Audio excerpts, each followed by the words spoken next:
Rent గురించే కదా uncle. So sorry uncle. ప్రతి నెల 5th గల్లా పంపించేవాడిని, బట్ ఈసారి అనుకోకుండా లేట్ అయిపోయింది. నీ ఇబ్బంది నాకు అర్థమైంది Shiva. Thanks uncle, thank you so much. కానీ నువ్వు కూడా నా ఇబ్బందిని కాస్త అర్థం చేసుకోవాలి కదా. నువ్వు చేసిన సర్జరీ వల్ల ఒక ప్రాణం పోయిందని తెలుసు, నీ మీద కేసు బుక్ అయ్యి పోలీసులు నిన్ను అరెస్ట్ చేశారని కూడా తెలుసు. ఇప్పుడు బెయిల్ మీద బయటకొచ్చిన నువ్వు వాళ్ళు కేసు వాపస్ తీసుకోవాలంటే 25 లక్షలు కట్టాలి. అవి కట్టలేక వాళ్లతోనే గొడవ పెట్టుకున్నావంట కదా. ఇప్పుడు వాళ్ళు రివర్స్ అయ్యి నిన్ను బయటకు రాకుండా చేయాలనుకుంటున్నారు. ఇవన్నీ నాకు తెలుసు. ఈ విషయాలన్నీ నాకెలా తెలుసు అనుకుంటున్నారా? నా కొడుకు నీ కేసు బుక్ అయిన స్టేషన్లో కానిస్టేబుల్. వాడే జరిగిందంతా చెప్పాడు. నేనిప్పుడొచ్చింది నిన్ను అద్దడగడానికి కాదు. నువ్విచ్చిన 2 నెలల అడ్వాన్సులో 1 నెల గడిచిపోగా మరో నెలలో 10 రోజులు అయిపోయింది. ఇక మిగిలింది 20 రోజులు. ఆ తర్వాతైనా మీకున్న పరిస్థితుల్లో నీకెక్కడ డబ్బు పుట్టదు, నీకు పోయిన ఉద్యోగం తిరిగి రాదు. ఇంకా 25,000 రెంట్ అంటే ఎలా కడతావు చెప్పు? అందుకే మీరు ఈ నెలాఖరికల్లా ఇల్లు ఖాళీచ్చేస్తే నాకే ఇబ్బంది ఉండదు. అందుకే ఇప్పటినుంచే ఇంటి ముందు పెడదామని టూలెట్ బోర్డు తెచ్చాను.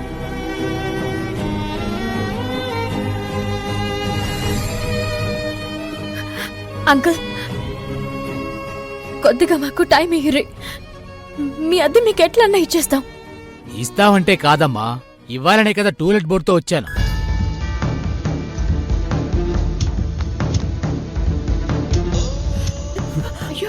శివ బాబా, అలా అద్దె ఇవ్వటం లేట్ అయినందుకు ప్రాణం పోయినట్టు విలవిల్లాడిపోతున్నావు.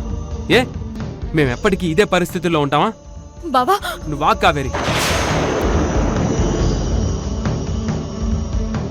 మీ రెంట్ ఇవ్వకుండా మేమేమీ ఇక్కడ ఉండం. శివా, నువ్వు నా ఇంట్లో అద్దెకుంటున్నావు, అది మర్చిపోకో. నీ అడ్వాన్స్ నా దగ్గరున్నా నెల నెల టైంకి అద్దె చెల్లించాలి. ఒక్కరోజు లేట్ అయినా ఊరుకోనని నీకు ముందే చెప్పాను. ఇప్పుడు నువ్వు ఆ కమిట్మెంట్ తప్పింది కాక నేనేదో తప్పు చేసినట్టు నా మీద సీరియస్ అవుతున్నావా? అయినా రెంట్ గురించి నీకు 5వ తారీఖు నుంచి నీకు ఎన్నోసార్లు ఫోన్ చేశాను, కానీ ఒక్కసారి నేను లిఫ్ట్ చేసి నా పరిస్థితి ఇదేం చెప్పావా? లేదు, నాకు నేనుగా నీ పరిస్థితి తెలుసుకొని రావాల్సి వచ్చింది. అన్నా, మీ ఫోన్ ఎత్తలేదంటే అదేదో మీ నుంచి తప్పించుకోనికి కాదు. శివకున్న పరిస్థితి గట్లాంటిది, అర్థం చేసుకోండ్రన్నా. అమ్మా రుక్మిణమ్మా, నేను టూలెట్ బోర్డుతో వచ్చానంటేనే మీ పరిస్థితి నాకు అర్థమైంది. అది మీరు అర్థం చేసుకోండి. చూడండి, మీకు డబ్బే ముఖ్యం. అవి లేనప్పుడు మనుషులు మనుషులకు కూడా కనిపించరు, అంతే కదా? ఓకే సరే, మా పరిస్థితితో మీకు సంబంధం లేదు కదా. మీకు అద్దె ముఖ్యం కదా. రేపు పొద్దున్నే రండి, మీ డబ్బులు మీకు ఇస్తాను. ఇంకా దయచేయండి. ఓ పౌరుషమా? ఇంత పౌరుషం ఉన్నాడువి, అదే పౌరుషంతో ప్రతి నెల అద్దిపో. అప్పుడు నీకు నాకు గౌరవంగా ఉంటుంది. లేదంటే 6వ తారీఖు ఇంటి ముందు టూలెట్ బోర్డు ఉంటుంది. రేపు ఇదే టైంకి వస్తాను, నా అద్దివ్వు. చా,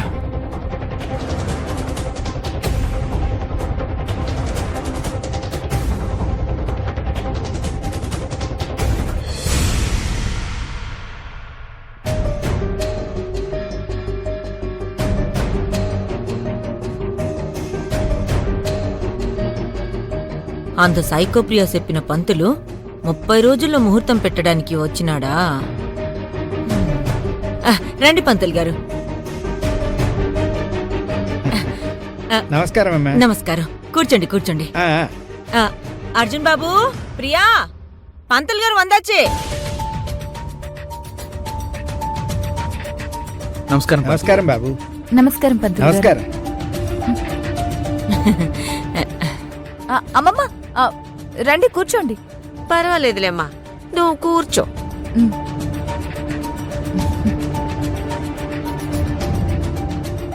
పంతులు గారు మా పెళ్లి ముహూర్తం పెట్టడానికి వచ్చారు. అర్థమైందిలే, తెలుస్తూనే ఉందిగా.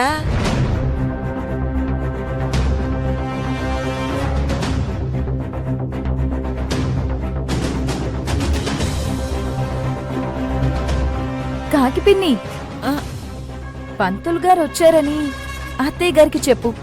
వెళ్ళు త్వరగా. ఆ, అలాగే ప్రియా, పిలుచుకొస్తాను. పంతులు గారు మీరు కానివ్వండి. అలాగేనమ్మా.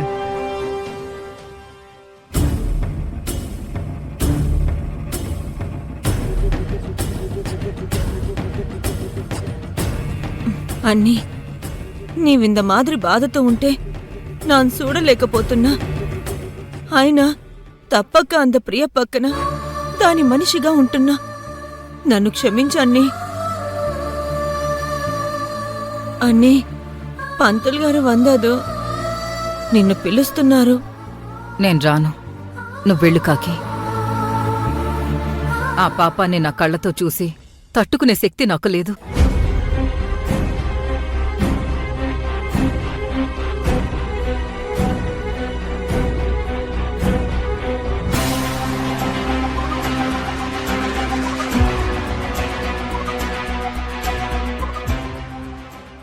ఏమైందా ఆంటీ?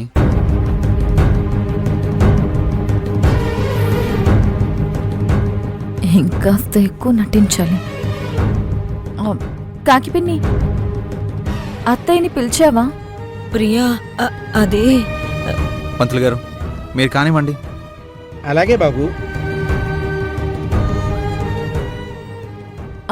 బావా, అత్తయ్య రాకుండా ఈ కార్యక్రమం ఎలా? నేనెళ్ళి పిలుచుకొస్తాను. దీని నాటకాలు మామూలుగా ఇల్లే, కన్నింగ్ క్యాటు. ప్రియా, ఇష్టం లేనప్పుడు బలవంత పెట్టినా ఉపయోగం లేదు, వదిలే. బావా అది కాదు. పంతులు గారు మీరు కానివ్వండి.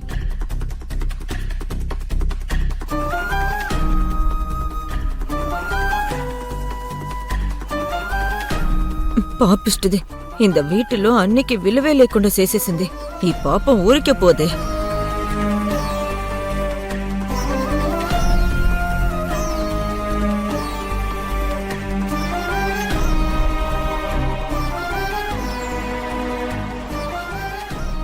భగవంతుడా, ఏమిటయ్యా ఈ దారుణం?